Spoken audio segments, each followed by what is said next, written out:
오늘 본문 앞부분은 바울의 일행이 드로아에서 밀레도까지 가는 여정이 나옵니다.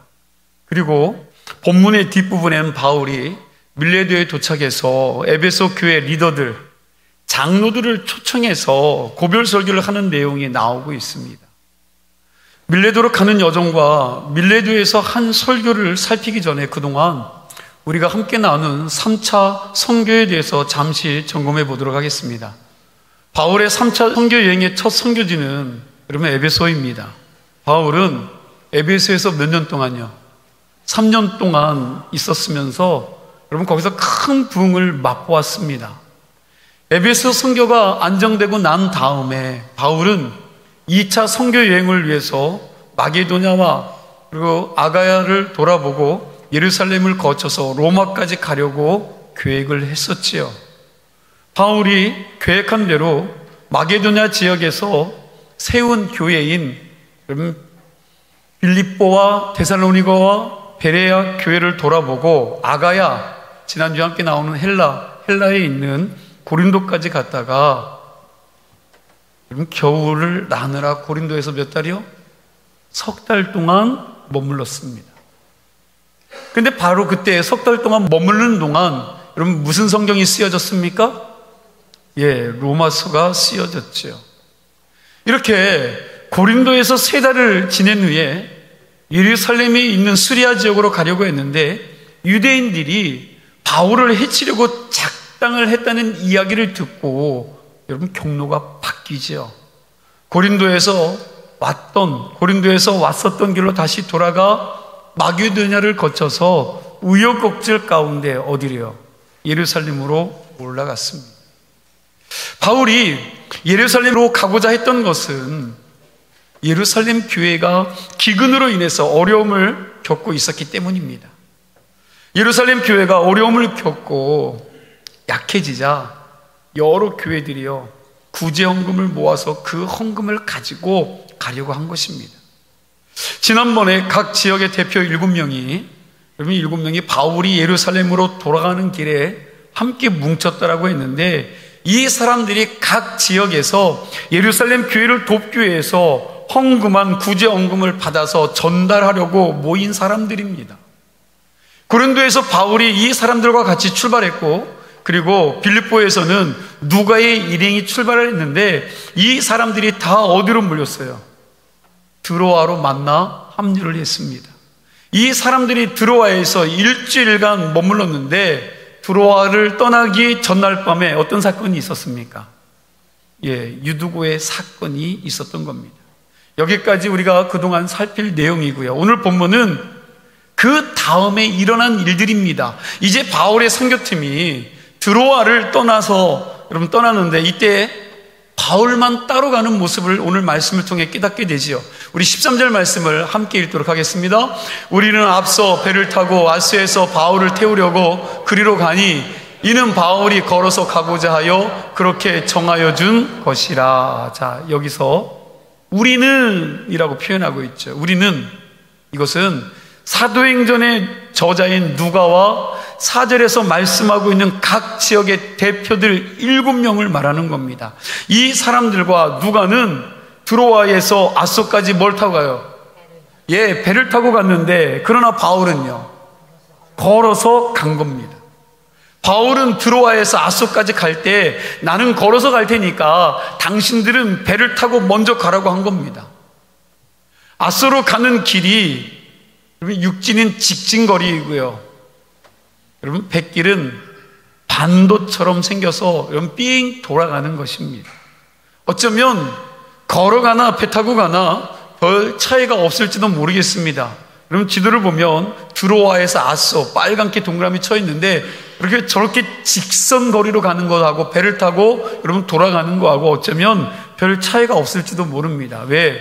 드로아에서 아소까지 거리가 여러분 32km 정도가 돼요. 그래서 이 32km 정도면 장정이 하루 종일 걸어서 갈 수 있는 거리라고 생각이 되어지는데 이 길을 사도 바울은 혼자 걸어서 간 겁니다. 왜 바울이 다른 일행은 다 배 타고 가라고 하고 자기는 그 먼 길을 혼자 걸어갔을까? 왜 그랬을까? 여기에 대해서 여러 가지 해석들이 있는데 저는 그 중에서 다음과 같은 해석이 가장 타당하다는 생각이 듭니다. 지금 바울은 여러 가지 문제를 여러분 앞에 두고 있는 거죠. 머리가 굉장히 복잡했을 거라는 겁니다. 오늘 본문에 읽지는 않았지만 22절과 23절 말씀에 보면 바울이 지금 성령에 매여서 예루살렘으로 가고 있는데 또 동일한 성령이요 증언하기를 결박과 환난이 바울을 기다리고 있다고 말씀하는 거예요. 우리 한번 읽어볼까요? 22절과 23절 말씀입니다. 보라, 이제 나는 성령에 매여 예루살렘으로 가는데 거기서 무슨 일을 당하는지는 알지 못하노라. 오직 성령이 각 성에서 내게 증언하여 결박과 환난이 나를 기다린다 하시나. 자, 보세요. 예루살렘에 가는데 여러분 성령이 강권해서 가지요. 그런데 거기에 무슨 일이 있어요? 결박과 환난이 너를 기다린다고 이야기해요. 여러분 이 이야기를 들으면 여러분 그곳에 가고 싶습니까? 예, 안 갈 거예요. 저 같아도 안 가고 싶을 겁니다. 그런데 바울은 그걸 알고도 지금 그 예루살렘을 향해 멈추지 않고 걸어가고 있는 상황입니다. 이렇게 앞으로 예루살렘에서 닥칠 일들, 닥칠 문제들, 그리고 그 전에 다시 에베소 교회 리더들을 만나 꼭 권면해야 될 이야기들, 그리고 로마 선교에 대한 이 생각 등 여러 가지로 이 바울의 머리를 복잡하게 하는 것들이 많은 거지요. 그리고 어쩌면 자기가 예루살렘으로 가는 것이 이번에 마지막일지도 모른다는 그런 생각이 든 겁니다. 아마도 이때 바울의 마음이요 굉장히 심란했을 것이라는 생각이 드는 겁니다. 이런 상황에서 바울은 하나님의 뜻이 무엇일까? 하나님이 나에게 원하는 것이 무엇일까? 하나님께서 내가 어떻게 하는 것을 원하실까? 여러분 이런 것들을 혼자 걸어가면서 깊이 있게 생각했던 것 같습니다.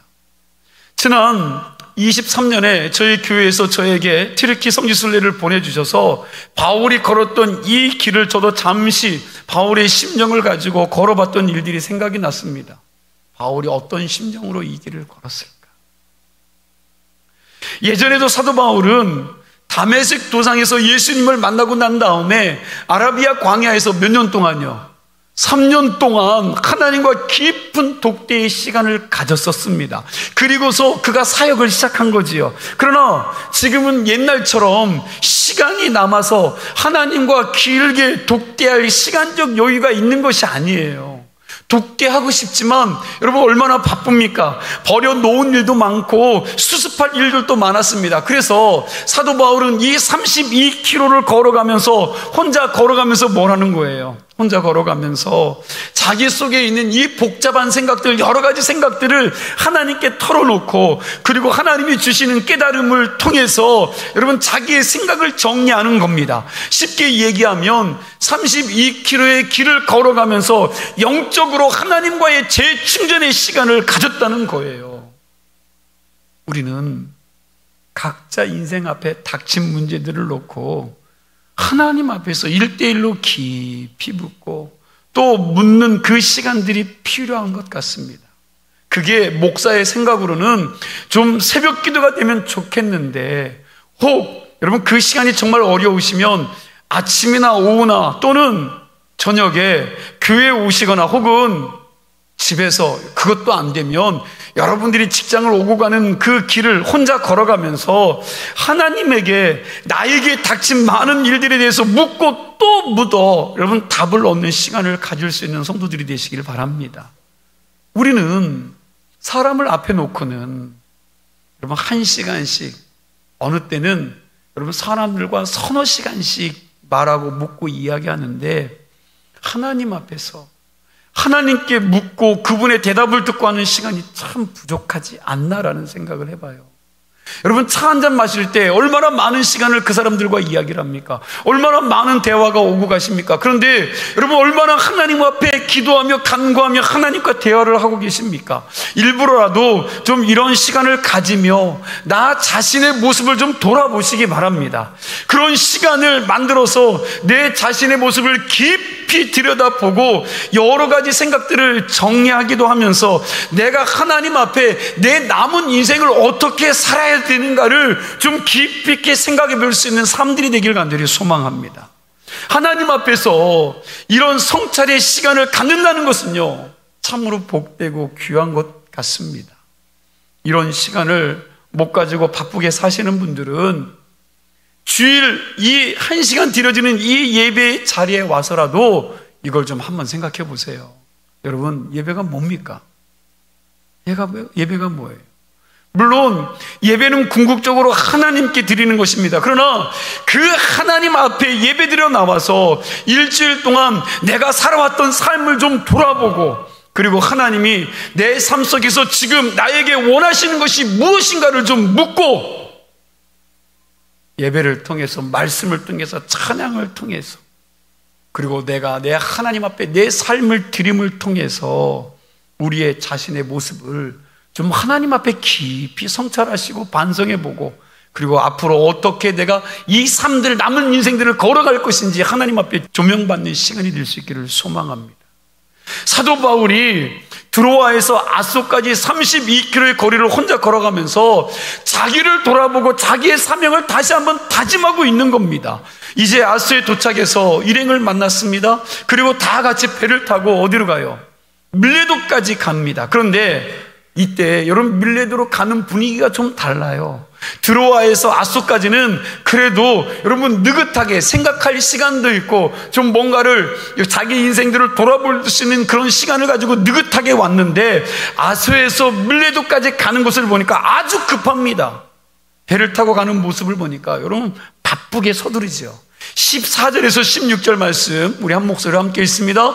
바울이 아소에서 우리를 만나니 우리가 배에 태우고 마둘레로 가서 거기서 떠나 이튿날 기호 앞에 오고 그 이튿날 사무에 들르고 또 그 다음날 밀레도에 이르니라. 바울이 아시아에서 지체하지 않기 위하여 에베소를 지나 배 타고 가기로 작정하였으니 이는 될 수 있는 대로 오순절 안에 예루살렘에 이르려고 급히 가미러라. 왜 이렇게 급히 갔습니까? 16절 말씀에 보니까 뭐라고 말해요? 될 수 있는 대로 뭐 안에? 오순절 안에 예루살렘에 이르려고 급히 가미러라 라고 말씀하고 있어요. 아소에서 밀레도로 가는 여러분 항로 속에 에베소가 있어요, 없어요? 에베소가 있다고 말씀하잖아요. 그런데 에베소를 들려야 안 들려요? 들리지 않고 그냥 스치고 지나간 겁니다. 에베소에 들리면 또 지체할 것 같으니까, 시간을 빼앗길 것 같으니까 그냥 통과해서 밀레도로 간 겁니다. 그리고 예루살렘으로 올라가게 되는데, 저도 오늘 여러분 설교할 것이 많아서 급하게 저 또한 그냥 다 넘어가고 밀레도 바로 들어가서 바울이 한 설교에 대해서 살피도록 하겠습니다. 이제 바울의 일행이 밀레도에 도착을 했습니다. 바울은 아까도 얘기했듯이 에베소에 들리지 않고 에베소의 교회 지도자들 누구를 불렀어요? 여러분 장로들을 밀레도로 따로 불러서 그들에게 뭐랍니까? 고별 설교를 한다고 성경은 말씀하고 있어요. 바울의 고별 설교가 17절에서 35절까지인데 여러분 다룰 내용이 12가지가 됩니다. 그런데 여러분 이것을 다 할 수가 없어서 오늘 앞부분만 설교하고 다음 시간에는 나머지를 추려서 하려고 합니다. 먼저 우리 17절에서 19절 말씀 뜻을 생각하면서 함께 읽습니다. 바울이 밀레도에서 사람을 에베소로 보내어 교회 장로들을 청하니 오매 그들에게 말하되 아시아에 들어온 첫날부터 지금까지 내가 항상 여러분 가운데서 어떻게 행하였는지를 여러분도 아는 바니 그 모든 겸손과 눈물이며 유대인의 관계로 말미암아 당한 시험을 참고 주를 섬긴 것과, 바울은 자기가 과거에 에베소 교회를 섬겼을 때 어떤 자세로 선교를 했는지 우리에게 말씀해 주고 있어요. 여러분 어떤 태도로 자기가 교회를 섬겼는지에 대해서 설교를 한 겁니다. 바울의 설교를 들어보면 에베소 교회를 섬길 때 야 내가 이것도 했고 내가 저것도 해냈고 내가 이런 멋진 것도 해냈다라고 말해야 안 해요? 말하지 않습니다. 여러분과 저 같으면 작은 거 해놓고도 내가 엄청난 걸 해놨다고 이야기할 텐데 오늘 사도 바울은 그런 거 이야기하지 않아요. 자기가 한 사역의 성과를 자랑하지 않고 교회를 섬길 때 자신의 태도와 자신의 자세를 이야기하고 있는 겁니다. 우리는 성과를 이야기하고 업적을 이야기하는데 오늘 사도 바울은 그 엄청난 업적과 사역을 해놓고도 그는 사역자의 태도와 자세에 대해서 말씀하고 있는 거예요. 내가 무엇을 했는가가 아니라 어떻게 섬겼는가를 말씀하고 있다는 거예요. 한번 여러분들을 돌아보세요. 여러분들은 어떻습니까? 여러분들은 뭔가를 해놓고도 자꾸 내가 이걸 해냈다라고 사람들에게 이야기하고 다니지만 오늘 사도 바울은 그런 것 전혀 이야기하지 않습니다. 다시요, 사도 바울은 뭐라고 말하냐면 내가 무엇을 했는가가 아니라 내가 어떻게 섬겼는가를 이야기하고 있다는 거예요. 그러면 여러분과 저의 신앙 자세는 어떻게 됩니까? 자기의 업적을 이야기하는 것이 아니라 자기의 중심을 보시는 하나님 앞에서 내가 어떤 자세로 하나님을 섬기고 교회를 섬기면서 사역했는지를 이야기하는 것입니다. 목회자라면 누구든지 바울을 기준으로 삼고 따라야 할 본목이라고 생각을 할 겁니다. 그러나 여러분, 솔직히 바울의 이 고백은 여러분 아무나 할 수 있는 고백은 아니지요. 지금까지 성경을 통해서 보았듯이 바울의 이 거침없는 열정과 그의 헌신과 여러분 사역의 광대함을 어느 누가 따라가면서 이 일들을 견줄 수가 있겠습니까? 목회자로서 바울을 묵상할 때마다 여러분 저는 제 자신이 정말 부끄러워요. 저도 열정적으로 한다고 생각하지만 이의 열정을 보고 이의 헌신을 보고 광대한 사역들을 볼 때마다 여러분 부끄러운 것뿐이지요. 자, 오늘 본문 앞에서 이야기했듯이 바울이 에베소 교회를 섬길 때의 자세를 말하고 있습니다. 바울이 에베소 교회에서 주님을 섬기고 교회와 성도들을 섬길 때 어떻게 섬겼다고 이야기합니까? 대략 정리하면 여러분 12가지 정도인데 이걸 오늘 다 설교할 수 없어서 여러분 다음 시간에 12가지 가운데 몇 가지만 추려서 함께 이야기를 나눌 겁니다. 그 중에 오늘 여러분 3가지만 함께 말씀을 나눌 거예요. 첫째는 바울은 시험을 참고 주를 섬겼다는 거예요. 시험을 참았습니다. 여러분 19절 말씀 우리 한번 다시 함께 읽겠습니다. 19절입니다. 곧 모든 겸손과 눈물이며 유대인의 관계로 말미암아 당한 시험을 참고 주를 섬긴 것과, 자, 유대인의 뭐예요? 관계로 말미암아 당한 시험을 뭐 했대요?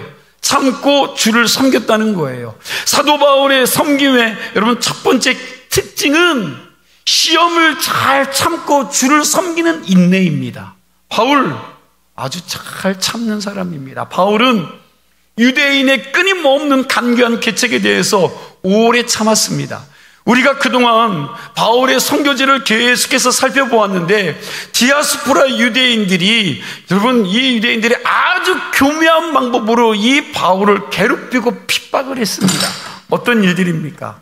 여러분 때로는 이 바울이 전한 복음에 대해서 여러분 헛되게 만들기 위해서 유대에서 온 선생들이요 다부른 복음을 전함으로 바울이 세운 교회를 어떻게 했어요?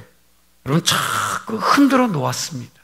그리고 또 하나 중요한 건 사도 바울의 이 사도성의 정당성을 계속 후벼파면서 고통을 주기도 했고 너는 사도가 아니라는 그러한 여러분 어려움을 그에게 주었다라는 거예요. 때로는 여러분 직접 죽이려고 작당하고 모여서 바울을 기다리기도 하고 때로는 자기들은 뒤에 숨고 여러분 군중들을 선동해서 바울을 때려 죽이려고 했습니다. 바울을 모함해서 권력자들에게 여러분 핍박을 받기도 했고 로마 황제에게까지 소환을 시켜서 바울을 구테타를 일으키는 반역자라고까지 여러분 그들이 모함을 한 거지요. 여러분 이 인간들이 한 지역에서만 바울을 핍박하고 괴롭힌 것이 아니라 바울이 가는 곳마다 쫓아다니면서 핍박을 했잖아요. 1차 선교 여행 때는요 비시디아 안디옥에서 이고니온까지 쫓아가서 돌로 쳐 죽였고요. 2차 선교 여행 때는 데살로니가에서 시장 깡패들을 돈 주고 동원해서 베레아까지 쫓아가서 죽이려고 했습니다.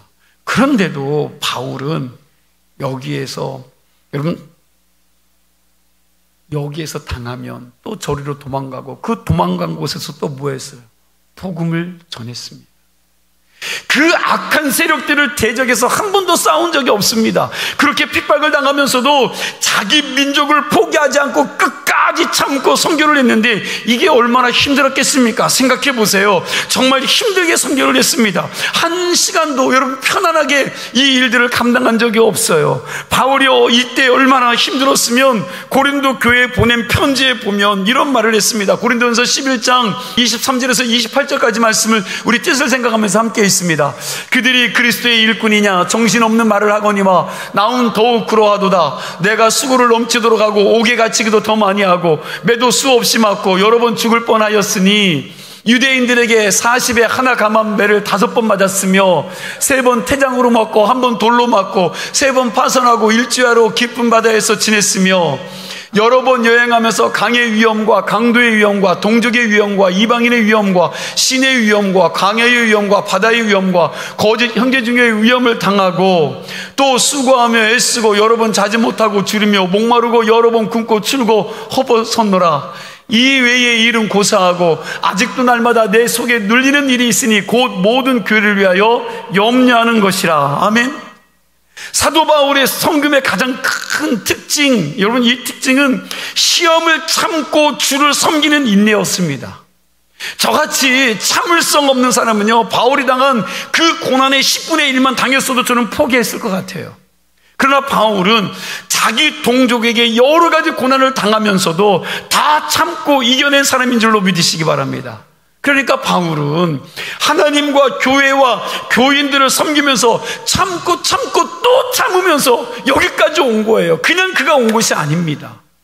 바울이 어떻게 이런 핍박과 고통을 그렇게 오래 참으며 견딜 수 있었느냐? 여러분 로마서 5장 3절에서 5절 말씀해 보면 이렇게 말씀하죠. 우리 뜻 생각하면서 함께 있습니다. 다만 이뿐 아니라 우리가 환난 중에도 즐거워하나니 이는 환난이 인내를, 인내는 연단을, 연단은 소망을 이루는 줄 알미로다.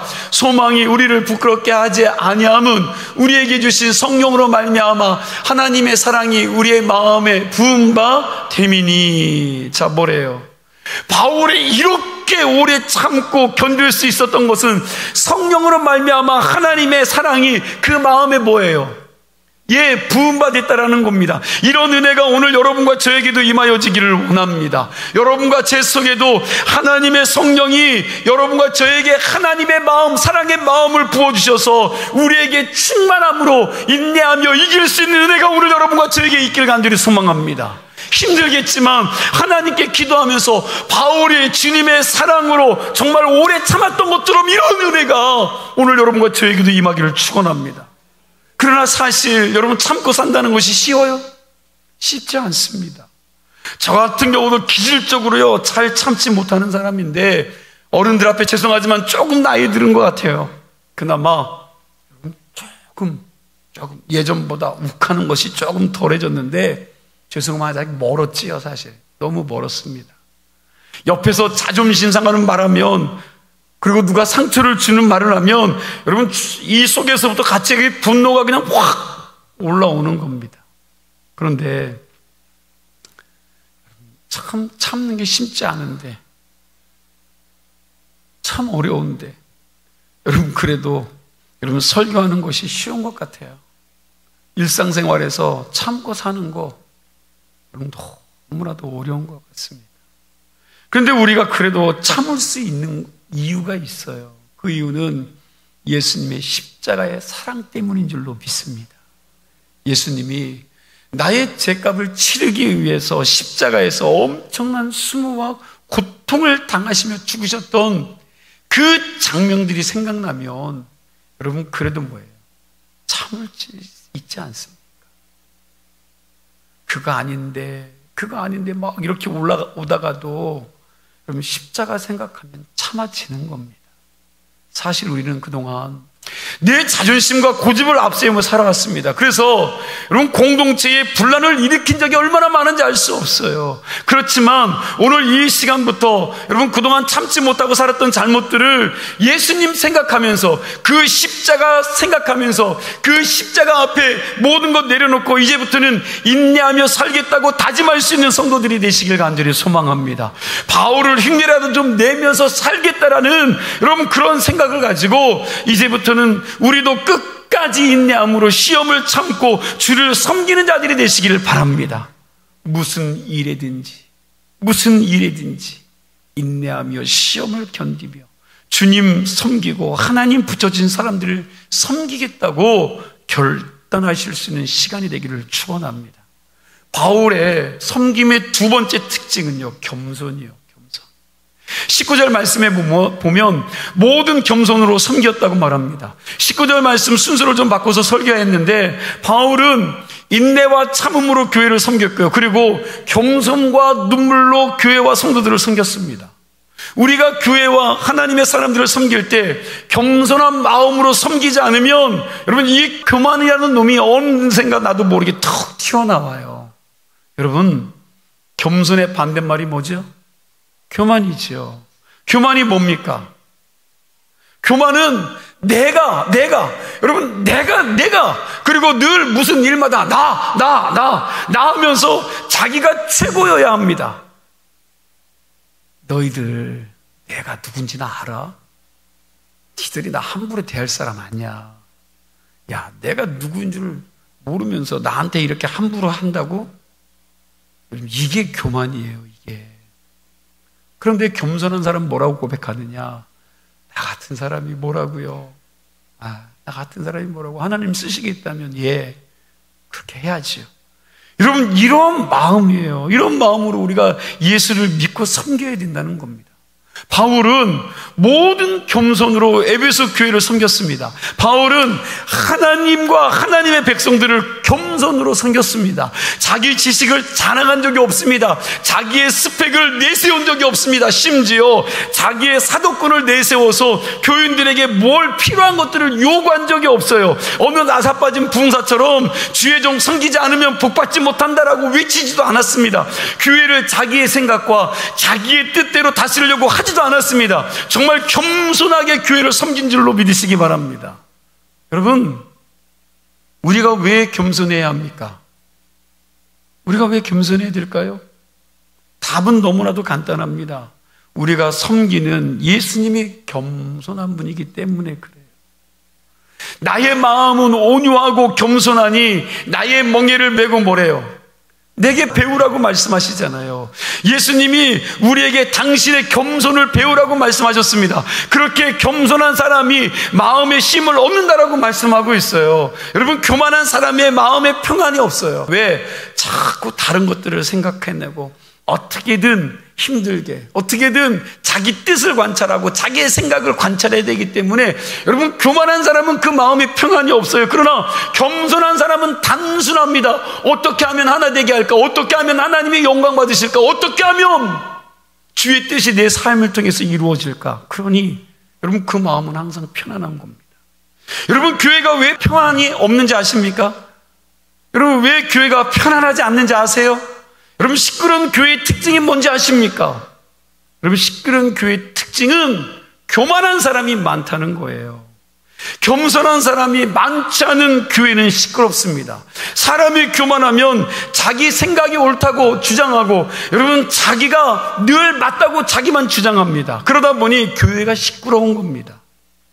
교회 중직이 되면 여러분, 섬기러 오신 이 예수님의 말씀처럼 종의 모습으로 모습이 되어야 되는데 종이 되지 않고 자꾸 어떻게 해요? 주인 행세를 하려고 하는 거죠. 내가 어떤 사람인데 여러분, 어깨에 힘주고 목에 기부스 하면서 자꾸 주인 행세를 하다 보니까 이 교회는 여러분 어때요? 자기 생각대로 자기 마음대로 움직여지지 않으니 여러분, 날마다 시끄러운 거예요. 자기 마음대로 교회가 자주유지돼야 되는데 그게 안 되니까 시끄러운 겁니다. 자기가 교회의 주인 노릇하려다 보니까 교회의 머리고 교회의 주인이신 예수님의 뜻은 전혀 생각하지 않고 교회의 질서나 교회의 권위는 다 무시한 채 자기 생각, 자기 뜻 강요하다가 여러분, 그 교회를 시끄럽게 만드는 겁니다. 사랑하는 성도 여러분, 세상도 마찬가지예요. 나라가 왜 이렇게 시끄럽습니까? 정치하는 사람들이, 공부 많이 하는 법관들이요, 법을 자기 멋대로 바꾸면서 자기들의 정치 철학과 이 카르텔들을 국민들에게 강화하며 나라를 이끌어가는데, 여러분 이 사람들이 하는 행태를 봐도 여러분 무식하고 배우지 못한 사람들도 여러분 국민들이 다 아는 거죠. 얼마나 악한지를 다 아는 거예요. 정치인들이 말로는 국민이 최고로 높다, 여러분 국민을 잘 섬겨야 된다, 민심이 천심이다라고 이야기는 하지만 정말 그들이 그렇게 살아갑니까? 그들이 그렇게 섬기며 여러분 국민들을 두려워하고 살고 있습니까? 여러분 국민들을 위해 군림하며 살고 있지 않습니까? 그래서 나라가 시끄러운 겁니다. 우리가 정말 겸손한 사람이 되어야 됩니다. 여러분, 겸손이라는 것은 나의 위에 더 높은 주인이 있다는 것을 인정하고 내가 종이라고 생각하고 자기를 낮추고 자기를 죽이는 것입니다. 그러지 않고는 종의 자세로 섬길 수가 없습니다. 우리 교회는 이런 교인들이 없어야 될 줄로 믿습니다. 그런데 오늘날 교회들을 보면 어때요? 교인들이 일꾼과 종노릇하는 것이 아니라 다들 뭐 하고 싶어요? 주인 행세를 하고 싶은 거예요. 여러분 주인 노릇만 하려다 보니 여러분 이런 아픔들이 우리 안에 있는 거 아닙니까? 여러분 우리가 이것을 분명히 알아야 합니다. 교회의 주인은 예수님이시고 교회의 제일 높은 사람은, 여러분 VIP는 오늘 교회에 처음 나와 예수 믿으려고 하는 사람인 줄로 믿으시기 바랍니다. 왜 이 사람들이 최고로 높은 사람입니까? 우리 주님이 그렇게 찾으시던 한 영혼, 한 사람이기 때문에 그래요. 하나님께서는 구원하시기로 작정하신 그 VIP를 우리가 잘 대접하고 섬겨야 될 줄로 믿고 또 섬기기를 원하십니다. 우리 교회에 대해서 아직 잘 모르지 않습니까? 여기저기 안내도 해야 되고 알려주기도 해야 되고, 또 우리 교회 처음 나왔으니까 신앙생활 어떻게 해야 되는지 지도해야 되기 때문에 여러분 도와줘야 되기 때문에 그들이 VIP인 거예요. 여러분 생각해 보세요. 여러분 집에서 가장 대빵이 누구예요? 남편이십니까? 여러분 집에서 대빵은 여러분 그 가정에 아이가 태어나는 그 순간부터 여러분 그 가정의 왕이 누구예요? 대장이 누굽니까? 그 아이예요. 어린아이. 그죠? 할머니, 할아버지, 엄마, 누나 할 것 없이 다 여러분 그 아이를 떠받들어 섬기지 않습니까? 장성한 어른이 되었으면 섬겨야 됩니다. 어른은 섬기는 사람인 줄로 믿습니다. 네, 아멘 안 하셔도 돼요. 여러분 어른은 섬기는 자여야 돼요. 여기 교회에서 어른이라고 하면서 안무개 집사 이리 와서 이거 해봐, 권사 이것 좀 해 저것 좀 해, 여러분 그러면서 교회 위에 군림하는 자가 진짜 어른이 아니라는 겁니다. 예수님이 뭐라고 말씀하셨습니까? 세상 주관자들은 통치하는 자들이라고 하셨습니다. 그러나 너희는 그래서는 안 된다. 너희는 지도자가 되기를 원하면 섬기라고 말씀하신 줄로 믿으시기 바랍니다. 저는 우리 교인 모두가 신앙의 어른들이 되었으면 좋겠습니다. 사실 되는 집안 아름다운 가정은 여러분 어른이 아이를 섬기는 가정이에요. 집에서도 보면 나이 들었는데도 철안든 분들이 너무 많습니다. 이거 해줘 저거 해줘, 이거 갖다 줘 저거 갖다 줘 하면서 여러분 식구들을 막 자기 종부들이시 부려먹는 거죠. 자기 몸 하나 쓰지 않고 뭘로 다 해요? 입으로만 해먹습니다. 그냥 입이 리모컨이 되어서 다른 사람들을 그냥 그 입으로 다 컨트롤하는 겁니다. 문제 있는 어른이죠. 바라기는 우리 모든 교인들은 다 어른이 돼서 가정에서나 교회에서나 겸손하게 잘 섬겨서 아름다운 가정, 아름다운 교회를 만들어가는 자들이 되길 주 이름으로 축원합니다. 마지막으로 하나 더 살필 것은 바울은 눈물로 섬겼다는 거예요. 우리 19절 말씀해 보니까 여러분 모든 겸손과 그리고 뭐라고요? 여러분 눈물로 섬겼다고 그럽니다. 바울이 에베소 교회를 눈물로 섬겼다고 했는데 지금 하는 이 고별 설교를 여러분 다 하고 난 다음에 바울은 에베소 교회 리더들과요 끌어안고 눈물을 흘리며 우는 모습이 나와요. 이 말씀은 다음에 살핀 말씀이지만 우리 다시 한번 함께 읽어보도록 하겠습니다. 37절과 38절 말씀을 함께 읽습니다.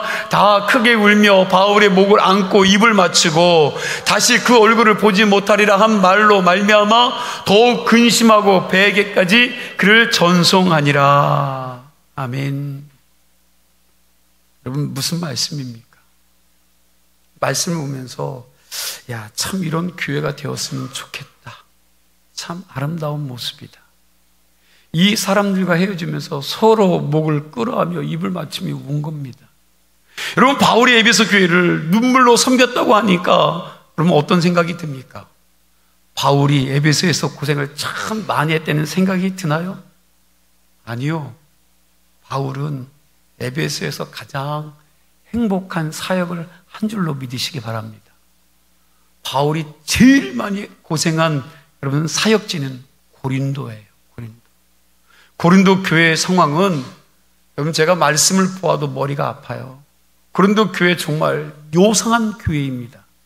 목회하면서 이런 교회를 만나지 않은 것이 천만다행이라는 생각이 들 정도예요.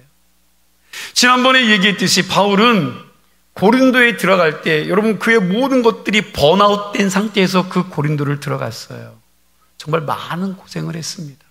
사역을 하면서 여러 가지로 많은 어려움을 겪었습니다. 고린도후서 2장 4절 말씀해 보니까 내게 마음에 큰 뭐가 있어요? 눌림과 걱정이 있어 많은 눈물로. 자, 걱정과 근심이 있어서 그 교회를 많은 눈물로, 여러분 눈물로 너희에게 편지를 썼다라고 사도 바울이 고린도 사역을 하면서 여러분 많은 눈물을 흘렸다라고 이야기하고 있는 거예요. 바울이 에베소에서 눈물의 씨를 뿌리면서 사역을 했는데 이건 여러분 고린도 교회와는 좀 다릅니다. 자기가 힘들어서 흘린 눈물만을 말하는 것이 아닙니다. 영혼을 사랑하는 마음으로 그 영혼이 너무나도 불쌍해서 흘린 눈물도 있지만 그러나 에베소와 에베소 교인들이 변화되는 그 모습을 보고 여러분 오늘 이 사도 바울은 에베소 생각하면 변화된 그 성도들을 보고 감사해서 눈물을 흘리는 줄로 믿으시기 바랍니다. 그러면 한번 좀 생각해 보세요. 저와 여러분들은 어떻습니까? 우리가 신앙이 더 깊어지면 깊어질수록 눈물이 많아집니까? 아니면 반대로 여러분 눈물이 없어집니까? 요즘 저는 마음이 강팍해서인지 눈물이 잘 나오지 않습니다.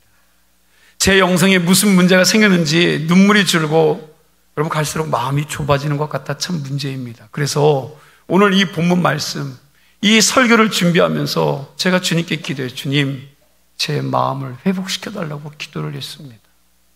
정말 이 세대는 눈물이 없어진 세대 같아요. 은혜의 눈물도 메말랐고 감동의 눈물도 메말라서 여러분 사람들이 아주 차갑습니다. 이런 시대를 살고 있는 우리들이 오늘 사도 바울이 한 말을 우리 마음밭에 새겼으면 합니다. 바울이 눈물로 에베소 교회를 섬겼다고 했는데 저와 여러분들의 신앙 속에 눈물이 회복되는 은혜가 있기를 간절히 소망합니다. 말씀을 마무리합니다. 오늘 밀레도에서 바울이 에베소 교회 지도자들에게 고별 선교한 것에 대해서 말씀을 나누었습니다. 바울은 오래 참았고요. 인내하면서 겸손하게 눈물로 에베소 교회를 섬긴 줄로 믿으시기 바랍니다. 그리고 아름답게 이 사람들과 헤어졌습니다. 우리에게도 그럼 이런 모습이 있었으면 좋겠어요. 여러분 중진교회를 이렇게 사랑하시고 이렇게 섬기시고 이렇게 주의 일들을 이루어가는 성도들이 되시기를 주의 이름으로 간절히 축원합니다. 기도합니다. 하나님,